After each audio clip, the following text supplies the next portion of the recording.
제가 텔레비전을 가끔 보는 그런 프로그램 가운데에 제 마음을 끄는 그런 프로그램이 몇 종류가 있습니다. 그 가운데 하나가 극한 작업이라고 하는 그러한 프로그램이에요. 혹시 여러분들도 그 프로그램을 한번 보신 적이 있습니까?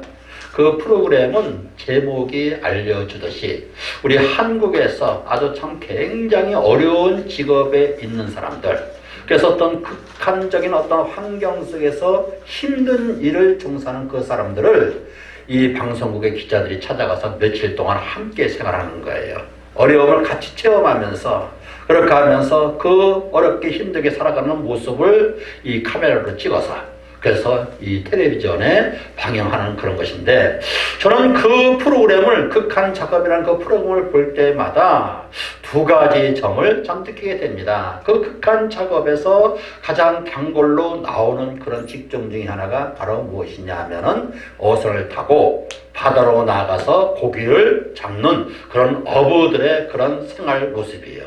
여러분, 그 모습을 보게 되면은 아주 조그마한 배에 육지에서 몇 시간을 참 퉁퉁덩거리면서 배를 타고 멀리 바닷가로 나가서 거기에서 뭐 한 7, 8명 되는 그 어부들이 고기를 잡기 위해서 그물을 내리고, 그리고 그물을 끌어올리면서 그 그물에서 고기가 많이 잡히게 되면은 잡히는 대로 또 끌어올리면서 힘든 거예요.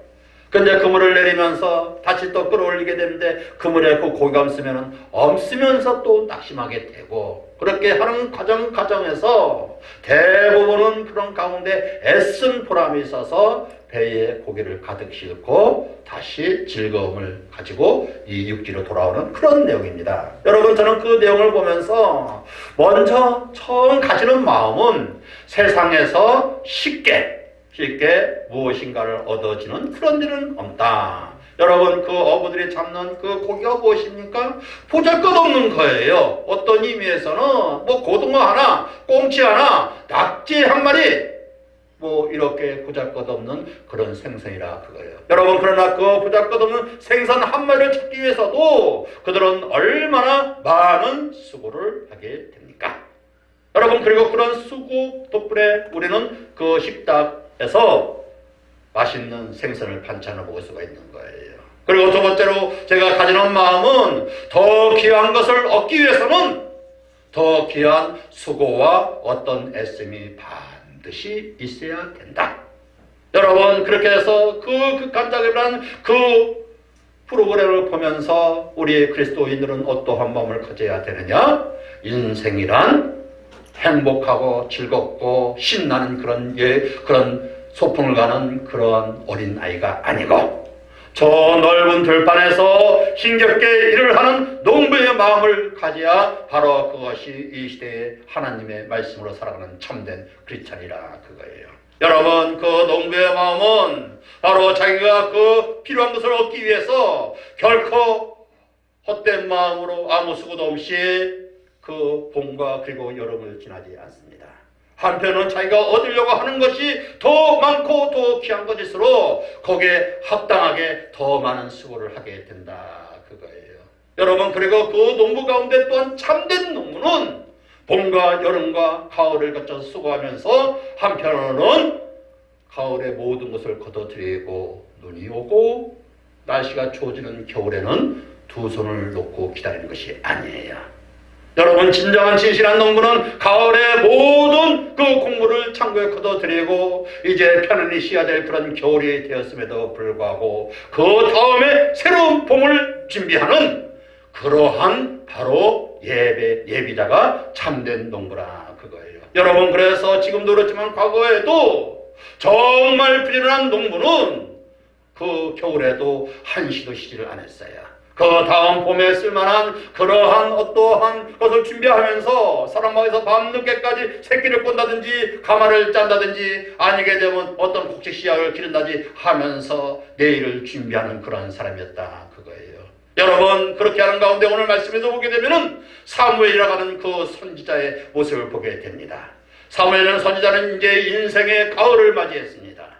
이제 모든 것을 무거운 짐을 다 내려놓고 마지막 은퇴를 하는 그러한 지금 이 인생의 그 정리해야 될 때를 맞이했다 그거예요. 오늘 말씀에서 보게 되면 12장은 사무엘이 오랜 시간 동안을 그 목회란 현장에서 고단하면서도 한편은 보람있는 그 사역을 마치고 이제 마지막으로 은퇴를 하게 되었습니다. 은퇴를 하면서 그 주변에 몰려있는 사람들에게, 백성들에게 행하는 마지막 은퇴 설교라 그거예요. 여기서 보게 되면 먼저 사무엘은 자기 자신이 나이가 많아서 이제 인생의 그 전면에서, 무대에서, 목회 현장에서 물러나야 될 때가 되었다고 여기 지금 이렇게 얘기하고 있습니다. 여기 지금 보게 되면 12장에 보게 되면 12장 2절에 여기 이렇게 얘기하고 있습니다. 이제 왕이 너희 앞에 출입하느니라. 보라, 나는 늙어 머리가 휘어졌고, 한창 청청하던 그런 때는 지나가고 이제 세월이 흘러서 백발이 성하면서 힘이 빠지면서 이렇게 하면서 원ton 원치 않던 이제 이 목회 현장에서, 직장에서 정년퇴직해야 되는 그런 때가 되었다 그거예요. 여러분, 그러나 이렇게 물러나야 되는 은퇴가 오늘 12장의 그 앞에 부분을 보게 되면은 결코 유쾌한 상황 속에서 바로 때가 되어서 자발적인 마음으로 물러나는 것이 아니고, 그때 상황을 보게 되면은 백성들의 어떤 의미에서는 그 불신임에 의해서 그렇게 해서 물러나는 모습을 보게 된다 그거예요. 여러분, 사무엘은 사사기 시대의 마지막 선지자였습니다. 하나님 앞에 인정받은, 어렸을 때부터 엘리사장 밑에서 하나님의 음성을 듣으며 훈련을 잘 받고, 그리고 그의 평생을 하나님 앞에, 백성들 앞에 선지자로서, 목자로서 사명을 다 감당했다 그거예요. 여러분, 그래서 사명을 얼마나 잘 감당했는지 사심없이, 개인적인 어떤 욕심 없이 오직 하나님을 위하여, 그리고 오직 성도님들을 위하여 깨끗한 마음으로 사역을 하고 있다고 여기 지금 이렇게 얘기하고 있습니다. 그래서 여기 지금 보게 되면은 바로 3절에 보면 내가 여기 있나니 여호와가 그의 기름 부음을 받은 자 앞에서 내게 대하여 증언하라. 내가 누구의 소를 빼앗느냐, 누구의 나귀를 빼앗느냐, 누구를 속였느냐, 누구를 압제하였느냐. 바로 깨끗한 마음으로 사심 없이 이렇게 그 목자의 생활을, 삶을 지금 마치게 됐는데, 그런데 이 사무엘상 12장 앞절을 보게 되면은 그렇게 참된 목자를 두고 있으면서도 이스라엘 사람들은 거기에 만족하지 아니했다 그거예요. 사무엘 선지자를 비토하면서 사무엘 선지자들에게 우리도 주변에 있는 이방 국가들의 그 나라들처럼 왕을 우리에게도 주옵소서. 우리는 당신만 갖고 만족하지 못합니다. 우리는 하나님만 갖고 만족하지 못합니다. 저 이방의 그 아주 참 권세 있고 힘 있고 능력 있는 그런 왕을 우리에게 주셔서 우리도 바로 잘 살게 해주옵소서, 이렇게 요구했다 그거예요. 여러분, 참된 성도는 세상 속에 어떤 번영을 먼저 구하는 것이 아니고 하나님 안에서 하나님이 주시는 그 생명과 그 은혜 안에서 감사하는 것이 참된 성도라 그거예요.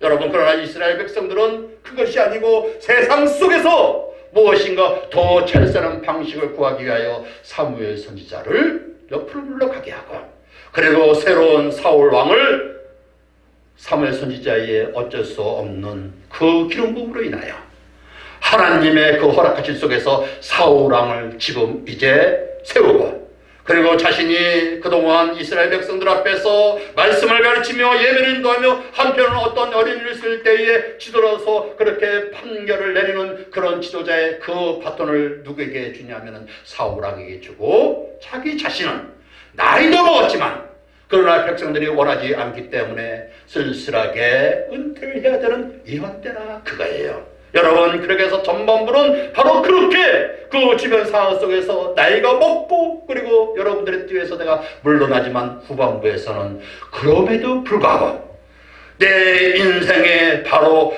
마지막은 아직 오지 아니했다. 내 인생에 지금 가을이 왔고, 그래서 잘했든 잘못했든 백성들이 원하든 원치 않든 하나님의 뜻에 의하여 내가 지금 은퇴하면서 이제 남은 시간은 평안한 삶을 누릴 수가 있지만, 이제 남은 시간은 목회라는 그 어려운 그 짐 속에서 해방이 되어서 이제 때로는 놀러 가기도 하고 여행 다니기도 하고 하고 싶었던 걸 할 수도 있지만, 그러나 오늘 보게 되면 그런 말은 전혀 없습니다. 내 인생에 이제 그 겨울이 오지만은 그 겨울에 뜨뜻한 사랑방에서 맛있는 거 먹으면서 때로는 동네 사람들과 유흥하면서 내 인생을 재밌게 마지막을 보낸다는 것이 아니고 너희들을 위하여 기도하기를 쉬는 죄를 범하지 아니하리라. 여기 지금 보게 되면 그래서 이렇게 얘기하고 있습니다. 여기 한번 보게 되면은 23절에 나는 너희를 위하여 기도하기를 쉬는 죄를 여호와 앞에 결단코 범하지 아니하리라. 여러분 무엇입니까? 기도는 사무엘 선지자에게 있어서 여전히 선택이 아니고 의무라는 거예요. 여러분 생각을 해보세요. 여러분 목사님들의 평생을 목회하면서 가장 보람되고 가장 어려우시지만 또한 한편으로 가장 힘들고 어려운 것이 기도예요. 여러분 새벽 기도마다 하나님 앞에서 이런 시간을 육신의 그 피곤함을 무르치고 바로 나온다는 것이 얼마나 힘들고 어려운 일입니까? 여러분 그렇지만 목사님이기 때문에 그렇지만 성도님이기 때문에 의무이기 때문에 하나님께서 기도하시기를 원하시기 때문에 그렇게 평생을 기도하였다 그거예요. 여러분 그러나 은퇴했지 않습니까? 목재의 길에서 벗어났지 않습니까? 여러분 정년퇴직했지 않습니까? 그렇게 되면 좀 실망하지 않습니까? 이제 말씀 배우고 그리고 이제 기도하는 것도 의무가 아니고 선택으로 좀 돌리면 하지 않습니까? 힘들게 되면 좀 예배도 빠질 수 있고 새벽 예배도 빠질 수 있지 않습니까? 나이가 먹었고 이제 현직에서 물러나기 때문에 그렇게 할 수가 있지 않습니까? 그런데 사무엘 선지자는 기도하는 것은 여전히 나에게 하나님이 주신 사명입니다. 여러분들도 그 기도하는 것이 여러분들이 어떤 환경과 처지에 있든 젊은 사람이든 나이가 먹은 사람이든 아니면 교회 밖에 있든 교회 안에 있든 하나님께서 여러분들에게 주신 그 사명이요 한편으로는 특권이라는 걸 믿고 있습니까? 여기 지금 보면 사무엘 선지자가 기도하는 것은 나에게 영원히 내가 숨을 멈추는 그날까지 나의 사명이라고 이렇게 얘기하고 있다 그거예요. 여러분 왜 그렇게 기도하는 것이 선택이 아니고 누구든지 하나님 앞에 무릎을 꿇고 구하는 것이 의무라고 했습니까? 첫 번째로는 사무엘 선지자가 이제 그 목회 현장에서 그 목회의 그 무대에서 내려와서 이제 개인적으로 시간을 보내야 될 은퇴의 그 시간이 됐음에도 불구하고 남겨진 사람들을 보니까 남겨진 이스라엘 백성들을 보니까 홍쾌하게 내가 쉬운 마음으로 가벼운 마음으로 손 따뜻 털면서 그대로 떠날 수가 없다 그거예요. 여전히 남겨진 그 이스라엘 사람들에게는 왕으로 사울왕이 세워져 있지만은 그리고 그 백성들의 그 마음 상태나 주변 환경으로 봐서는 여전히 문제 속에서 바로 이스라엘 백성들이 남겨져 있다 그거예요. 여러분 그 문제 속에 남겨진 이스라엘 사람들에게 대해서 사무엘 선지자가 단순히 목자의 마음을 가지고 있다고 하게 되면은 더 이상 신경 쓸 필요가 없는 거예요. 여러분 평소에도 그 목사님에게 대해서 비토를 하며 거부권을 행사하며 다른 마음을 품으며 그렇게 힘들게 했던 그런 사람들이었습니다.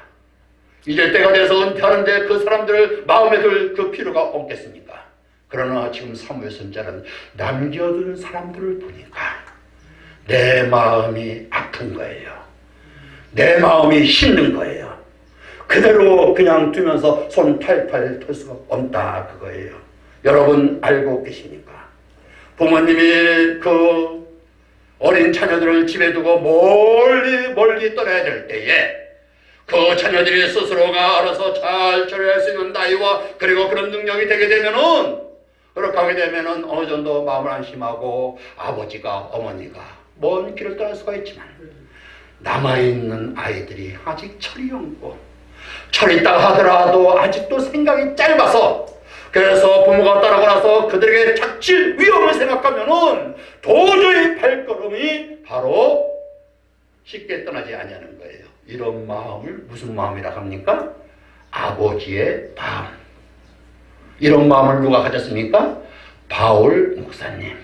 그래서 바울 목사님이 그 선지서에 보게 되면 내가 아버지의 마음을 가지고 너에게 있다고 했습니까? 사무엘 선지자는 지금 그 마음을 가지고 내가 지금 나이가 먹고 새로운 지도자가 세워져서 내가 이 무대에서 내려와서 이제 떠나야 되지만 남겨진 너희들을 보니까 너희들은 여전히 문제 속에 있고 그 문제를 해결할 만한 능력도 없어서 애타는 마음으로 지금 있다고 하는 거예요. 여러분, 그러나 여기서 왜 기도한다고 하겠습니까? 그렇게 문제 속에서 그 문제를 해결할 능력이 없게 되면은, 나도 없고 그 이스라엘 사람도 없게 되면은, 그렇게 하게 되면 절망밖에 할 게 없는 거예요.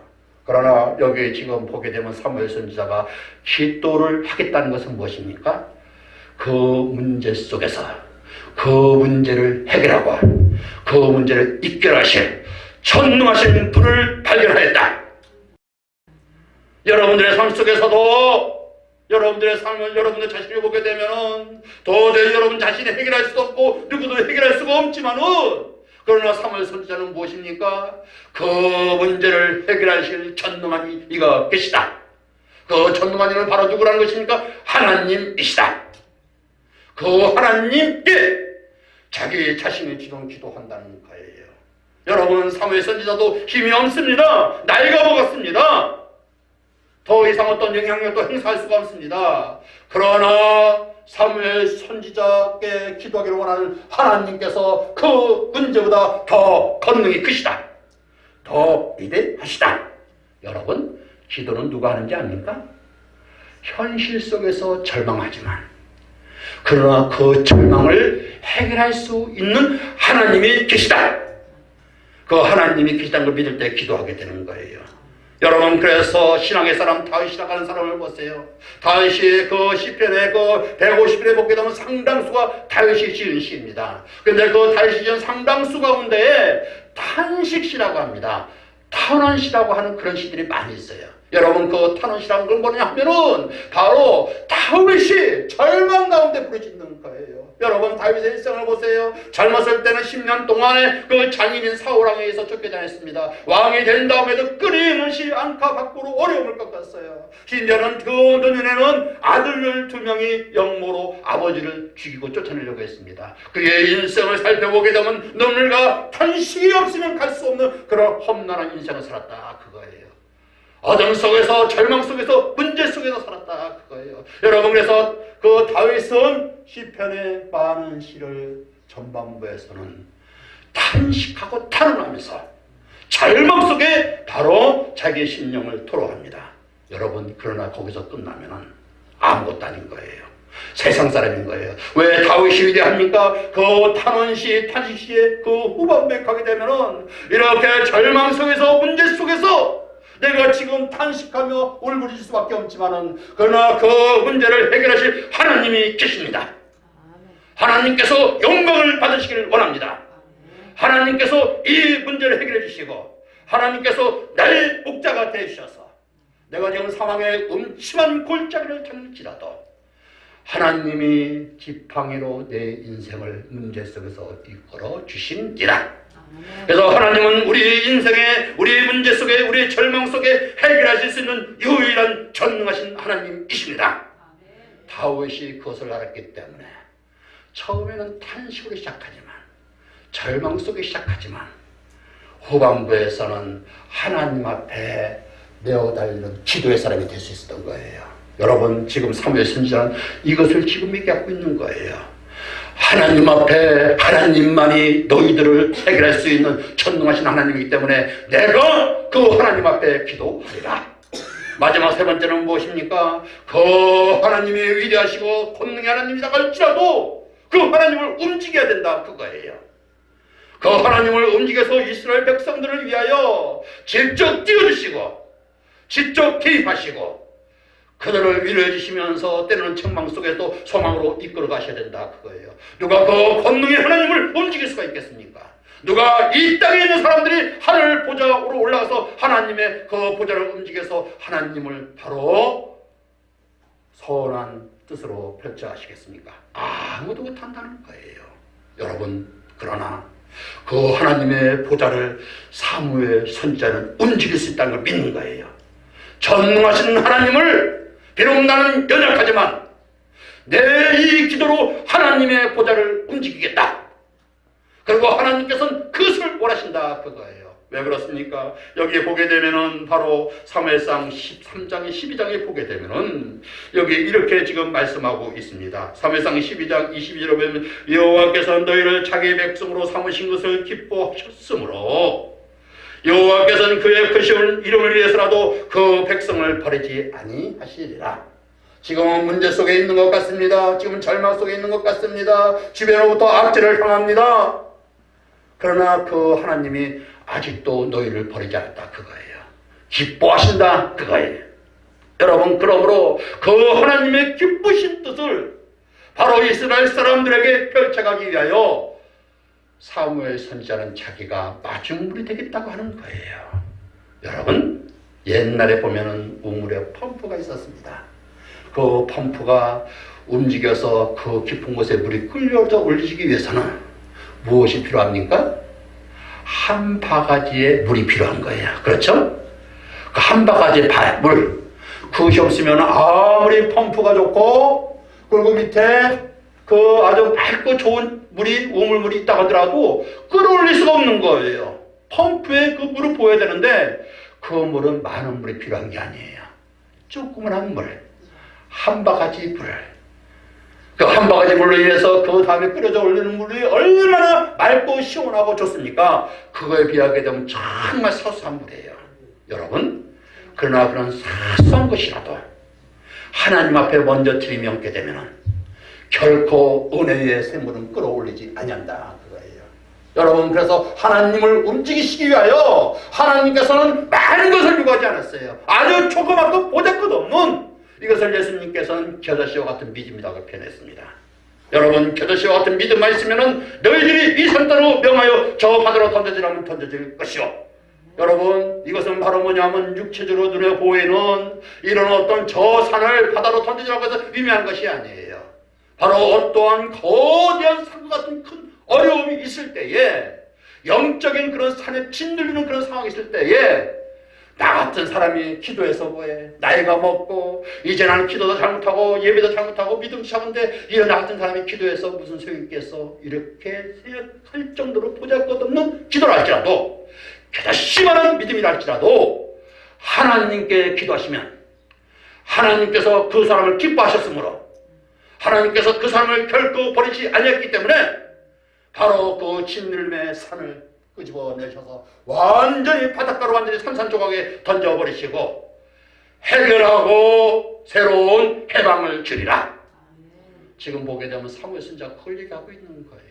비록 나이가 먹고 늙지만 힘이 없지만 그러나 너희들을 위하여 내가 마중물 역할을 해야 되고, 이 마중물 역할을 하지 않게 되면 너희들은 하나님의 은혜의 샘물을 맛보지 못하기 때문에 내가 마중물 역할을 하지 못하게 되면은 내가 하나님 앞에 죄를 짓는 것이라 지금 그렇게 얘기하고 있습니다.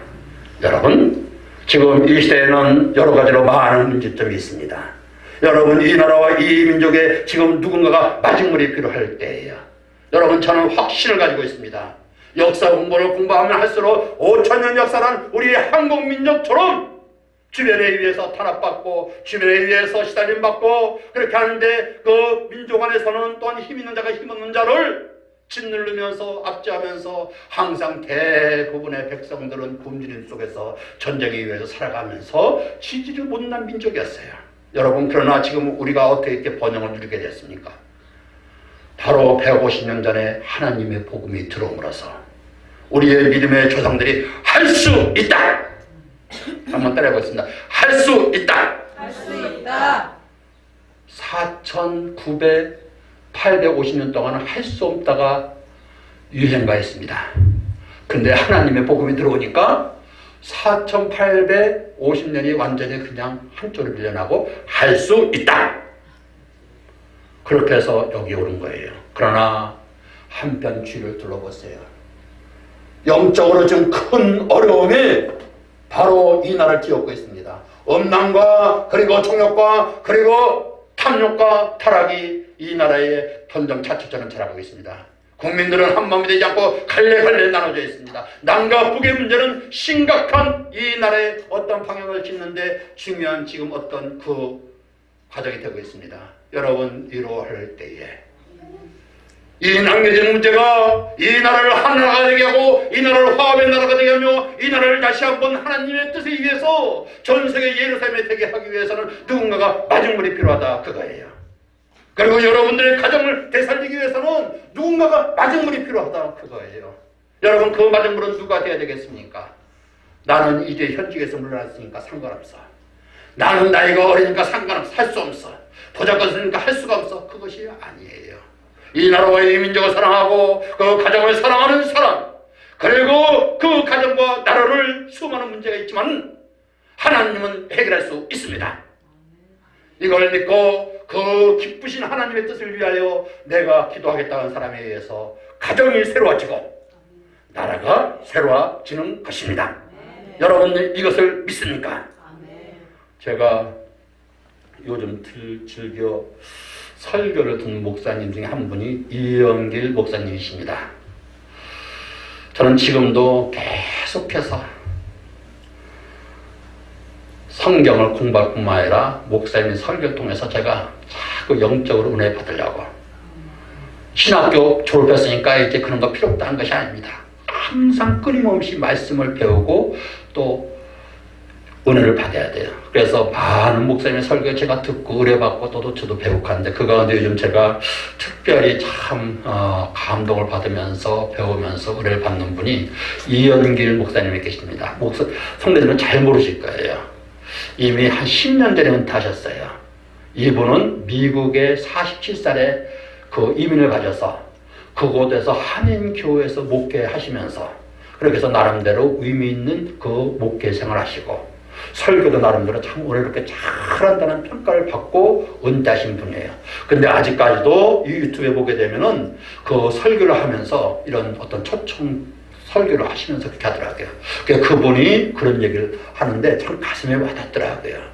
그분이 그 미국으로 이제 이민을 가고 거기서 힘겹게 20여 년 동안 목회를 하는 가운데에 하나님께서는 자녀부터 축복을 주시더라는 거예요. 여러분, 자녀 축복 주셨다면 금방 뭐부터 생각납니까?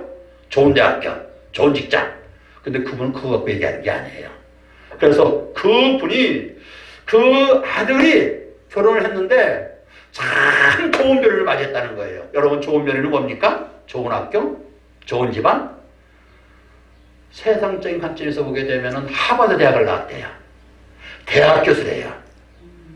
그러니까 좋은 며느리 맞았다 그러면 그분은 그런 관점에서 얘기하는 거 아니에요. 이분이 참 영적이라는 거예요.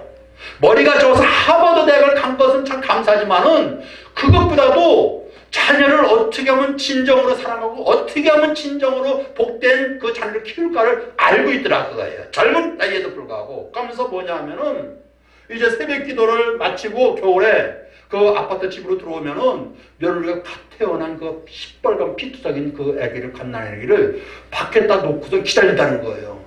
참 겨울에 현관에다 놓고. 그냥 깜짝이야. 아니, 너 왜 그렇게 아기 추운데 아직 피덩어리인데 이렇게 놓고 있냐 하니까 그렇게 얘기하는 거예요. 아버님, 이 아이가 잘 되기 위해서는 우리 부모의 축복 기도도 중요하지만 더 큰 축복 기도는 할아버지, 할머니의 축복 기도를 받아야 됩니다. 그래서 이 축복 기도를 받기 위해서 이렇게 지금 이렇게 기다리고 있습니다. 맞구나? 정말 이 며느리가 정말 교육학을 충목했답니다. 교육학 교수라는 거예요. 그런데 세상적으로 그 아이를 잘 키우는 것이 아니고 할아버지, 할머니의 축복 기도가 그 자녀를 바로 힘을 준다 그거예요. 그래서 그 자녀는 그렇게 축복 기도를 받으면서 자랐기 때문에 노란 말을 못한대요. 항상 예스, 손자가 뭘 시켜도 예스, 아멘, 예스, 아멘. 그렇게 하면서 잘 성장하더라는 거예요.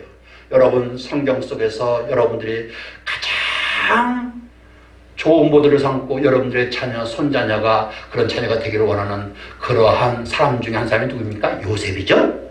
요셉. 요셉은 누구입니까? 형통의 사람이에요. 종에서 국무총리가 됐던 사람이에요. 여러분, 그렇게 요셉이 바로 형통의 사람, 그래서 종에서 국무총리가 되기까지는 자신의 그 비전이 있었고 그 비전을 이루어지기 위해서 고난 속에서도 자기 할 일을 마땅히 하고 그것만 생각해요. 그것만.